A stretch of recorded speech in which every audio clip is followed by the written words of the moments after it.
कृषि दर्शन कृषि दर्शन कृषि दर्शन कृषि दर्शन कृषि दर्शन कृषि दर्शन। नमस्कार, कृषि दर्शन कार्यक्रम में तमाम किसान भाइयों का स्वागत है। किसान भाइयों, आप सबों को गंदरू भाई की तरफ से नमस्कार। और साथ ही साथ झुमकी बहन का भी तहे दिल से जोहार। तो झुमकी बहन, कार्यक्रम की शुरुआत की जाए। नेकी और पूछ पूछ फटाफट दिखाते हैं कृषि समाचार। नमस्कार, कृषि समाचार में आपका स्वागत है। मैं हूं पूनम। आइए देखते हैं आज कृषि समाचार में क्या है खास। कृषि मंत्री ने कहा, बहुत जल्द शुरू किया जाएगा इटकी स्थित बीज प्रसंस्करण इकाई। राज्य के 260 सरकारी तालाबों का होगा जीर्णोद्धार। मूंग के बेहतर उत्पादन के लिए लगाएं उन्नत प्रभेद पूषा विशाल। अब समाचार विस्तार से। बीते दिनों राज्य के कृषि मंत्री रणधीर सिंह ने कहा कि बहुत जल्द इटकी प्रखंड स्थित तिलक सुती गांव में स्थापित बीज प्रसंस्करण इकाई को शुरू किया जाएगा। इसके अलावे भंडरा गांव में 7.5 एकड़ भूमि पर बांध खुदाई की प्रक्रिया शुरू की जाएगी। साथ ही बेड़ो प्रखंड स्थित पारस बांध में मछली पालन को बढ़ावा देने के लिए 50 केज लगाए जाएंगे। एक केज में 4 टन मछली उत्पादन होता है। इस तरह पारस बांध में 50 केज कल्चर से 200 टन मछली का उत्पादन किया जा सकता है। राज्य सरकार बंजर भूमि राइस फेलो विकास योजना के तहत सभी जिलों में विशेष सिंचाई की सुविधा उपलब्ध कराएगी। इसमें 260 सरकारी तालाबों का जीर्णोद्धार किया जाएगा। इस पर 35 करोड़ रुपए खर्च करने का प्रावधान है। 21 करोड़ रुपए जनजातीय क्षेत्रीय उप योजना के तहत खर्च होंगे। 10 करोड़ रुपए से भूमि सुधार तथा विकास का काम किया जाएगा। 3.5 करोड़ बंजर भूमि राइस फेलो विकास योजना के तहत खर्च होंगे। इसमें 90% राशि सरकार देगी और शेष 10% खर्च लाभुक को स्वयं वहन करना होगा। धान झारखंड का सबसे प्रमुख फसल है। 1 से 1.5 महीने के बाद धान की बुआई रोपाई शुरू हो जाएगी।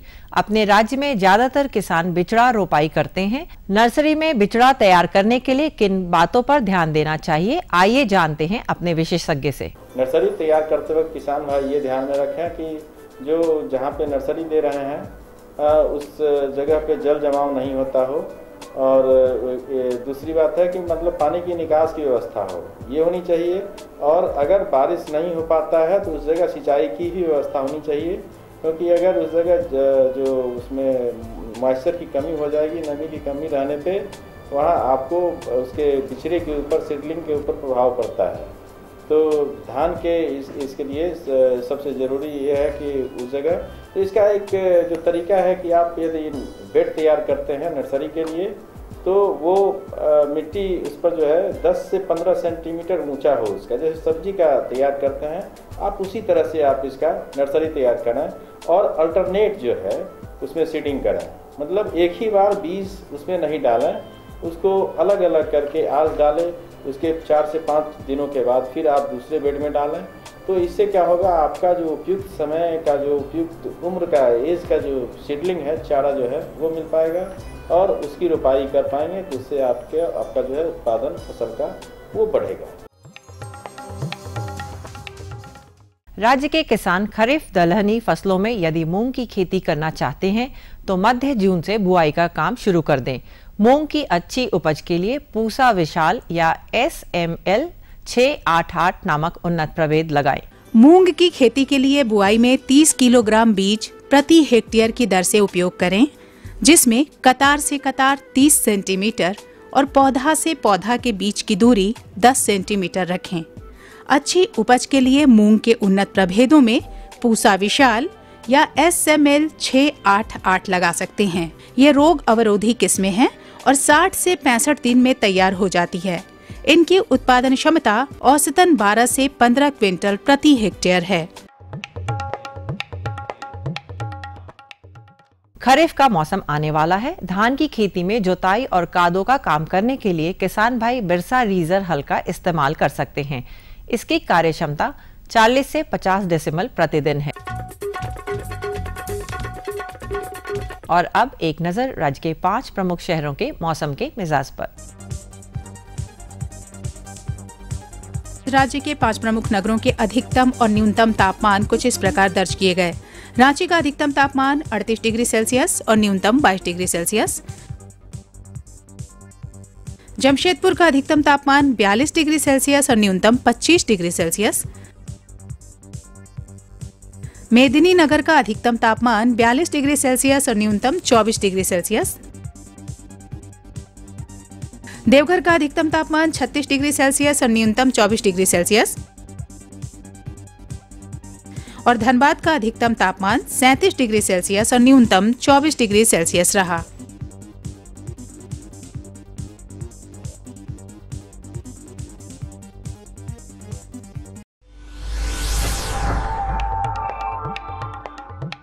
और अब मंडी भाव में आइए नजर डालते हैं अनाजों के भाव पर। आज कृषि उत्पाद बाजार समिति पंडरा रांची में विभिन्न खाद्यान्नों के थोक भाव कुछ इस प्रकार दर्ज किए गए।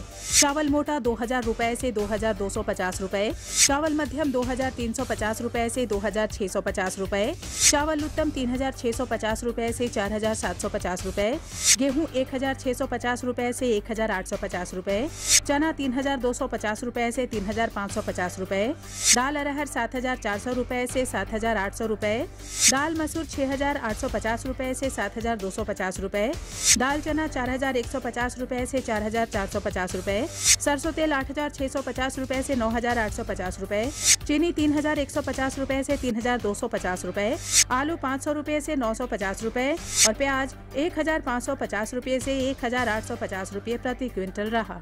कृषि समाचार में आज इतना ही। अगले दिन अगले अंक में फिर मुलाकात होगी कुछ ताजा तरीन खबरों के साथ। तब तक के लिए दीजिए इजाजत। नमस्कार, जोहार। चलिए किसान भाइयों, तो कृषि समाचार आपने देख लिया और कृषि समाचार में आपको तमाम तरह की जानकारी मिली कृषि से संबंधित, और मौसम के मिजाज से भी अवगत हो गए और मंडी के भाव का भी पता चल गया। चुनकी बहन, बिल्कुल सही कहा। अब क्या करना है आपको? बस एक छोटा सा विराम लेना है। कहीं जाइएगा नहीं, हम तुरंत हाजिर होते हैं। अम्मा खाना दे दो ना। सबर कर गोलू, अभी दाल नहीं गली है। तू फिक्र ना कर गोलू की अम्मा, अब की बार अपनी दाल खूब गलेगी। क्या मतलब जी? अब की बार NFSM के तहत दाल की पैदावार को बढ़ाने के तरीकों को दिखाने के लिए देश में 1000 क्षेत्र चुने गए हैं, जिसमें हमारा इलाका भी आ गया है। पर इससे हमें क्या फायदा? हमें 5 एकड़ खेती के लिए खाद और कीटनाशक के अलावा बढ़िया बीजों की एक मिनी किट भी मिलेगी। इतनी दाल का करेंगे क्या जी? अरे भगवान, सरकार ने दलहन का समर्थन मूल्य भी खूब बढ़ा दिया है और इनकी खरीद का भी पूरा इंतजाम कर लिया है। इससे आमदनी बढ़ेगी और फिर हमारा गोलू अच्छे स्कूल में जाकर के कृषि वैज्ञानिक बनेगा। हाँ, चलिए विराम के बाद एक बार फिर से तमाम किसान भाइयों का स्वागत है हमारे कार्यक्रम में। तो झुमकी बहन, अब क्या करना है? जानकारी देना है और क्या भाई, जानकारी ही तो दे रहे हैं। हाँ, तो फिर लगे रहिए उसमें। चलिए आज हम अपने किसान भाइयों को जानकारी देने जा रहे हैं फलों के बारे में। किसान भाइयों, हम आपको बता दें कि झारखंड में जो फल की खेती है उसकी काफ़ी संभावना है, लेकिन फल की खेती करने में अगर यांत्रिकरण माने यंत्रों का इस्तेमाल किया जाए तो किसान भाइयों को काफ़ी लाभ हो सकता है। तो चलिए हम किसान भाइयों को आज इसी विषय पर जानकारी दे दें कि फल के उत्पादन में यांत्रिकरण का क्या महत्व है। तो और जानकारी दे रहे हैं हमारे विशेषज्ञ डॉक्टर सुरेंद्र सिंह मुंडा जी। तो आइए मिलते हैं उनसे। किसान भाइयों नमस्कार।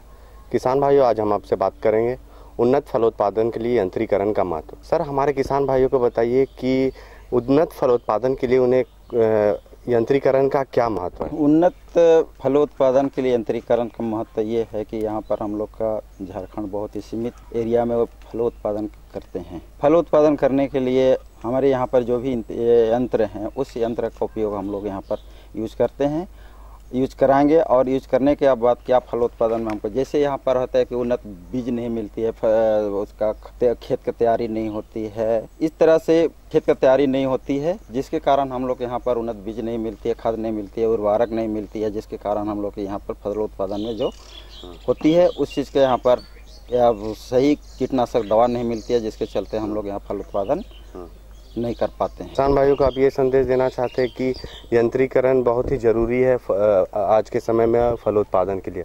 अगर वो उन्नत फलोत्पादन चाहते हैं तो यंत्रीकरण का बहुत ही महत्वपूर्ण चीज़ है जो कि उन्हें अपनाना चाहिए।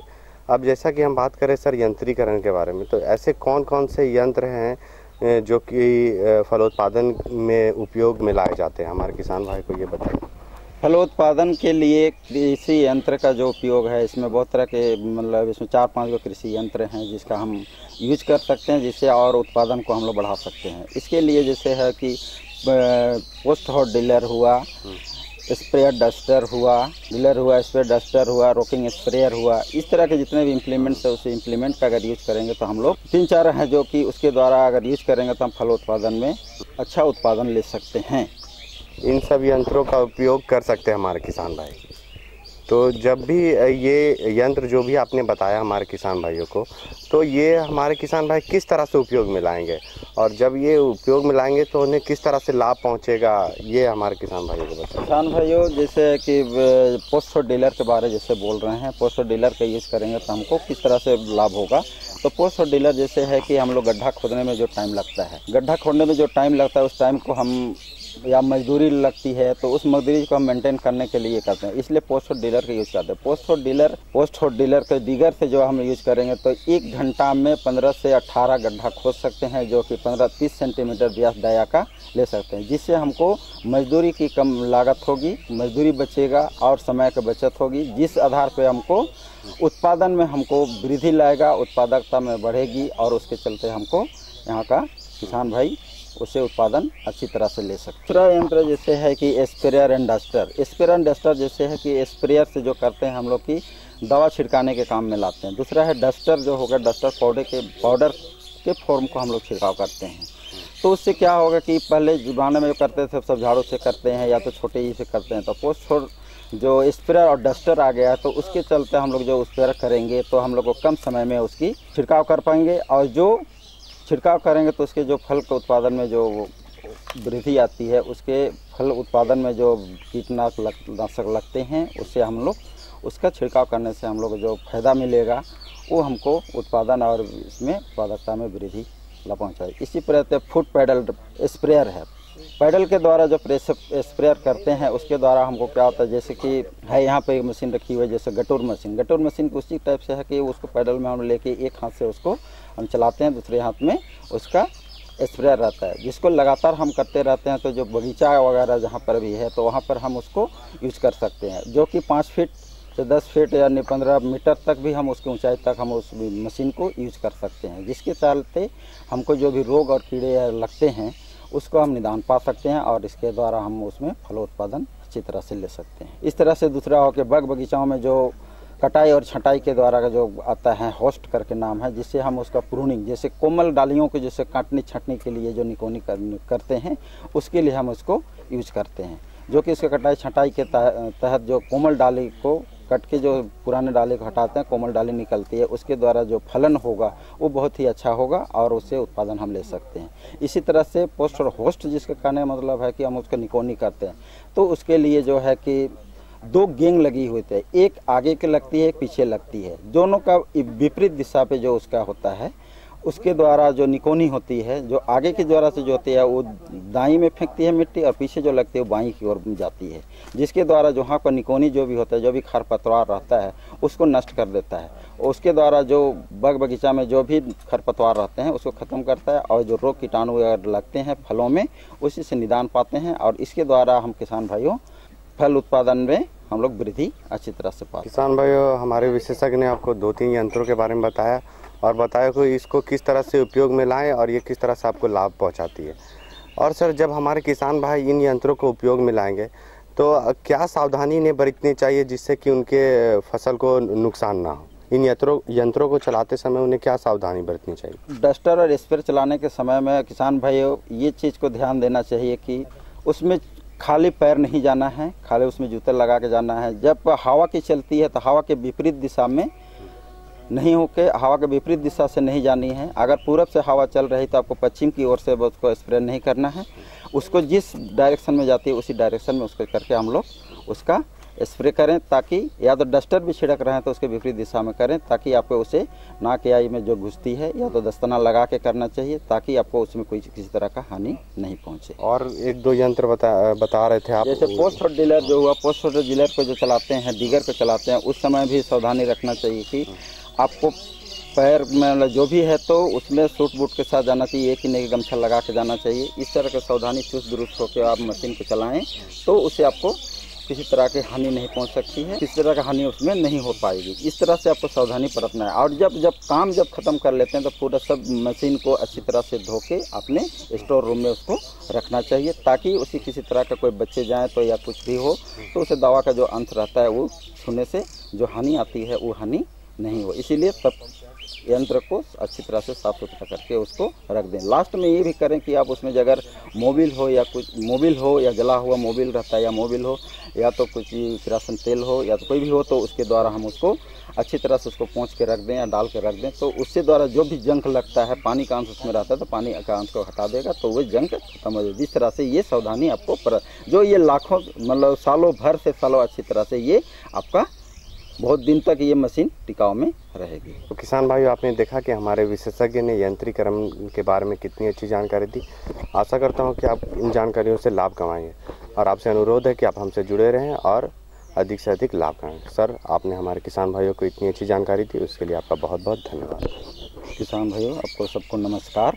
वाह भाई, बहुत बढ़िया जानकारी थी। बिल्कुल, यंत्रों का इस्तेमाल बहुत ही आवश्यक है। और हम तो कहते हैं किसान भाइयों से कि किसान भाइयों, अगर आप कृषि कर रहे हैं तो कृषि में आप यंत्रों का महत्व को समझिए, यंत्रों का इस्तेमाल कीजिए। अगर यंत्रों का इस्तेमाल करते हैं तो आपको काफ़ी लाभ मिल सकता है। कुछ और बातें हम बताएंगे आपको, कुछ और जानकारी हम आपके लिए लेकर के आए हैं, लेकिन ये जानकारी देंगे इस विराम के बाद। राम राम काका, कहाँ चल दिया? अरे भाई, फसल में कीटनाशी का छिड़काव करने जा रहा हूँ ताकि फसल सुरक्षित रहे। और अपनी सुरक्षा? अपनी सुरक्षा मतलब काका, कीटनाशी का छिड़काव करते वक्त अपने शरीर को पूरी तरह ढक लेनी चाहिए, खास करके नाक, मुंह और आँख को। हाथ में दस्ताने पहनकर ही कीटनाशी का प्रयोग करना चाहिए। तो क्यों? क्योंकि काका, कीटनाशी विषैले होते हैं, इससे हमारा स्वास्थ्य खराब भी हो सकता है और इसके बुरे परिणाम भी हो सकते हैं। हाँ। विराम के बाद स्वागत है हमारे तमाम किसान भाई बहनों का, साथ ही साथ स्वागत है हमारे प्यारे कारू दादा का। जोहार कारू दादा, कैसे हैं? जोहार, सब ठीक ठाक है। देखिए, जैविक खेती जो है तो आदमी तो खेती कर रहा है, अभी हम लोग जैविक खेती पे जोर दे रहे हैं, लेकिन उसमें पोषक तत्वों का प्रबंधन कैसे किया जाएगा? बहुत ही महत्वपूर्ण सवाल है, क्यों? बिल्कुल, इसका जवाब हम दिलवाते हैं, जानकारी हम दिलवाते हैं हमारे विशेषज्ञ CS सिंह जी से। चलिए मिलते हैं फटाफट। नमस्कार किसान भाइयों, आज के कृषि दर्शन कार्यक्रम में आप सभी का स्वागत है। आज हम लोग बिरसा कृषि विद्यालय के प्रांगण में हैं, जहाँ के वैज्ञानिक हैं डॉक्टर CS सिंह, जो शस्य विभाग में कार्यरत हैं। आज हम लोग को जानकारी हासिल करेंगे कि जैविक कृषि में पोषक तत्वों का क्या महत्व है और कौन कौन से तत्व होते हैं। सबसे पहले हमारे किसान भाई को बताएं कि साधारण ढंग से जो किसान भाई खेती करते हैं और जैविक खेती से क्या अंतर है। जो किसान भाई साधारण तरीके से खेती करते हैं उसमें ज़्यादा से ज़्यादा उत्पादन प्राप्त करने के लिए वो अंधाधुंध केमिकल का प्रयोग करते हैं। ज़्यादातर वो यूरिया, DAP जैसे खादों का प्रयोग कर रहे हैं तथा बीमारी लगने पे बहुत सारे केमिकल्स का प्रयोग कर रहे हैं, जो मनुष्यों पर खराब प्रभाव डालने के साथ साथ हमारे जो ज़मीन है, भूमि है, उस पर भी खराब प्रभाव डाल रहा है, जिसके कारण उत्पादन स्तर जितना प्राप्त कर रहे हैं हम, धीमे धीमे वो ज़मीन में बंजरपन आ रहा है और वो उत्पादन स्तर भी उसका गिरता चला जा रहा है। इसीलिए सरकार इस समय जैविक खेती पे जोर दे रही है, खासकर पूर्वी क्षेत्रों में, जहाँ पे आज भी बहुत कम केमिकल केमिकल का उपयोग हो रहा है। तो उन क्षेत्रों को जल्दी ही जैविक के रूप में बदला जा सकता है। तो उसमें किसान भाइयों को कहा जा रहा है कि आप केमिकल का प्रयोग न करें और ज़्यादा से ज़्यादा जैविक खादों का प्रयोग करते हुए अपने उत्पादन को बढ़ाएं और साथ में भूमि की जो उर्वरा शक्ति है, उत्पादन क्षमता है, उसको बढ़ाएं ताकि किसान भाइयों को एक अच्छा उत्पादन हमेशा प्राप्त होता रहे और उपभोक्ता को भी ज़्यादा से ज़्यादा लाभ मिल सके, वो स्वस्थ रह सकें, अच्छी तरह से अपना स्वास्थ्य का लाभ भी उठा सकें, कृषि जो भी उत्पादन हो। तो डॉक्टर साहब ये बताएं कि हमारे किसान भाई जैविक खेती में क्या क्या उसमें तत्व होते हैं वो जानकारी दे दें ताकि किसान भाई ये जान सके कि उसमें कौन कौन से तत्व प्रमुख होते हैं। सबसे ज़्यादा जैसे मैंने बताया कि उत्पादन स्तर गिरता चला जा रहा है, क्योंकि पौधों को 16 न्यूट्रिएंट जो पोषक तत्व हैं उनकी ज़रूरत होती है, जिसमें से कार्बन, हाइड्रोजन और ऑक्सीजन पौधा वायुमंडल से प्राप्त कर लेता है, तथा किसान भाई नाइट्रोजन और फास्फोरस के लिए किसान भाई यूरिया और डीएपी का प्रयोग करते हैं। किसान भाइयों को पोटाश भी बहुत ज़्यादा मात्रा में डालना होता है, लेकिन किसान भाई इसको नहीं डालते हैं, जिससे पोटाश की भूमि में कमी होती जा रही है। इसके अलावा बहुत सारे सूक्ष्म तत्व हैं, जैसे zinc, copper, manganese, boron, molybdenum और भी, तो उनका कैल्शियम, मैग्नीशियम, सल्फर, ये सब तत्व हैं जिनका पौधों को ज़रूरत पड़ता है। लेकिन पौधा हम उसको चूँकि नहीं, केमिकल जो किसान साधारण तरीके से खेती कर रहा है तो वो उसको पौधों को नहीं देता है, तो भूमि से लेते जा रहे हैं, जिससे भूमि में उसकी कमी हो जा रही है। भूमि में कमी होने के कारण उत्पादन स्तर धीमे धीमे गिरता जा रहा है। किसान भाई जब जैविक खेती करेंगे तो उसमें अगर वो गोबर की सड़ी हुई खाद या कंपोस्ट या केचुआ खाद, हरी खाद, हाँ, जो भी पोषक तत्व प्रबंधन के लिए जिसका भी वो प्रयोग कर रहे हैं, तो उससे उनको जो 16 तत्व हैं वो सारे के सारे मिलेंगे, तो भूमि की उत्पादन क्षमता धीमे धीमे, जो हमारी भूमि में उत्पादन क्षमता घट गई है और वो बीमार जैसी बंजर हो रही है, वो उसकी उत्पादन क्षमता ठीक हो जाएगी। और वो अगर देखा जाए तो करीब 3 से 4 साल के बाद उसकी उत्पादन क्षमता केमिकल फार्मिंग से, जो अगर किसान भाई साधारण तरीके से खेती कर रहे हैं, तो उससे ज़्यादा उनको उत्पादन मिलेगा। देखा किसान भाइयों, हमारे वैज्ञानिक साहब ने कितनी अच्छी जानकारियाँ दी कि जो खेत में तत्व मिट्टी में मौजूद होते हैं उसे भी हमारे फसल जो है वो भी हासिल कर लेते हैं, खींच लेते हैं, इससे बंजर भूमि होने लगती है। और अगर जैविक खेती से हम लोग खेती करते हैं तो इससे सारे तत्व जो भी हमारे फसल को आवश्यकता पड़ती है वो भी मिल जाता है। तो डॉक्टर साहब ये बताएं कि हमारे किसान भाई जैविक खाद जो होता है वो किस ढंग से बना सकते हैं, अपने से खुद बनाना चाहें तो कैसे बनाएंगे? किसान भाई अगर जैविक खाद का निर्माण करना चाहते हैं तो जैसा कि मैंने बताया कि सड़ी गोबर की खाद इस्तेमाल कर सकते हैं, कंपोस्ट का इस्तेमाल कर सकते हैं, इसके अलावा केचुआ खाद वो बना सकते हैं, हरी खाद का इस्तेमाल कर सकते हैं। और अगर उनको बाज़ार से बायो फर्टिलाइज़र जो कल्चर है वो सब कुछ चीज़ें, बायो फर्टिलाइज़र ये सब बाज़ार से ख़रीदनी पड़ सकती है, जिसको वो अपने पास नहीं बना सकते हैं, उन सबों का चीज़ों का इस्तेमाल किया जा सकता है। किसान भाइयों को जैसे सड़ी गोबर की खाद या कंपोस्ट बनाना है तो किसान भाई इसके लिए जो भी, अगर उनके पास जो भी जानवर हो उसका गोबर और जो भी उनके प्रक्षेत्र में जो उनका जहाँ पे खेती कर रहे हैं उसमें जो भी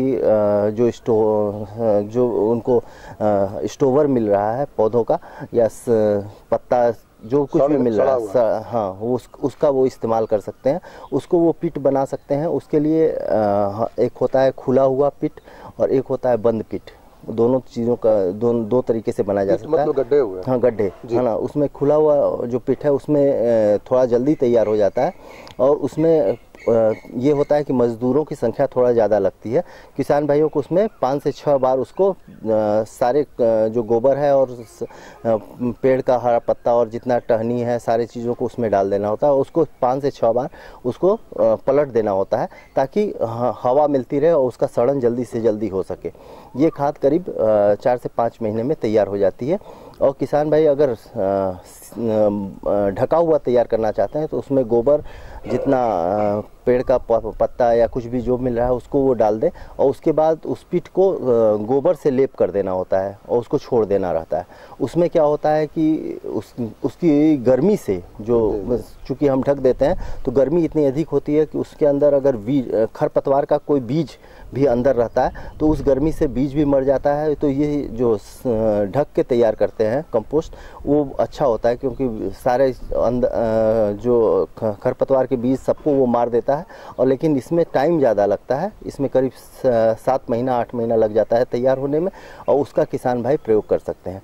इसी तरह से केचुआ खाद के लिए किसान भाई पिट बना सकते हैं। पिट बनाते समय खास ख्याल उनको रखना चाहिए। एक चीज जानना चाहेंगे डॉक्टर साहब कि ये पिट जो बनाते हैं तो वो पिट कहाँ पर बनाएंगे, कौन से जगह, ये खेत में बनाएंगे या कहीं अलग बनाएंगे? नहीं, खेत के किनारे या ऐसे स्थानों पे जहाँ पे पानी का जल जमाव ना हो, क्योंकि अगर जल जमाव होगा तो उसमें से जो भी न्यूट्रिएंट है वो बह के निकल जाएंगे। खेत के किनारे किसी छायादार स्थान पे उसको बना सकते हैं वो, हाँ, जहाँ पे वो गड्ढा कर ले। और पिट हमेशा जो भी बनाए पिट तो 2-3 पिट एक साथ बनाना चाहिए, ताकि अगर ये गड्ढा मेरा भर जा रहा है तो उस गड्ढे को हम अगर ढक देते हैं तो फिर दूसरे गड्ढे का हम इस्तेमाल उसमें भरना चालू कर दें। ताकि समय समय पर खाद के बारे में बता रहे थे, उसके बारे में जल्दी बताएं हमारे किसान भाई को। केचुआ खाद के लिए किसान भाई पिट का निर्माण कर लें। खास ख्याल रखें कि पिट जो भी बना रहे हैं उसके नीचे पानी निकलने की व्यवस्था हो, क्योंकि केचुआ खाद में हमको रोज कुछ न कुछ पानी का छिड़काव करना चाहिए ताकि उसमें नमी बनी रहे। अगर नमी नहीं बनी रहेगी तो केचुआ नीचे की तरफ भाग जाएगा और ऊपर का जो रहेगा वो मटेरियल खाएगा नहीं और वो हम उसका इस्तेमाल नहीं कर पाएंगे। इसलिए रोजाना नमी का इस्तेमाल करना चाहिए और किसी छायादार स्थान में पड़ना चाहिए ताकि डायरेक्ट सूर्य की किरणें उसके ऊपर ना पड़े। सूर्य की किरणें और गर्मी के कारण भी केचुआ नीचे चला जाता है और ऊपरी भाग को नहीं खा पाएगा।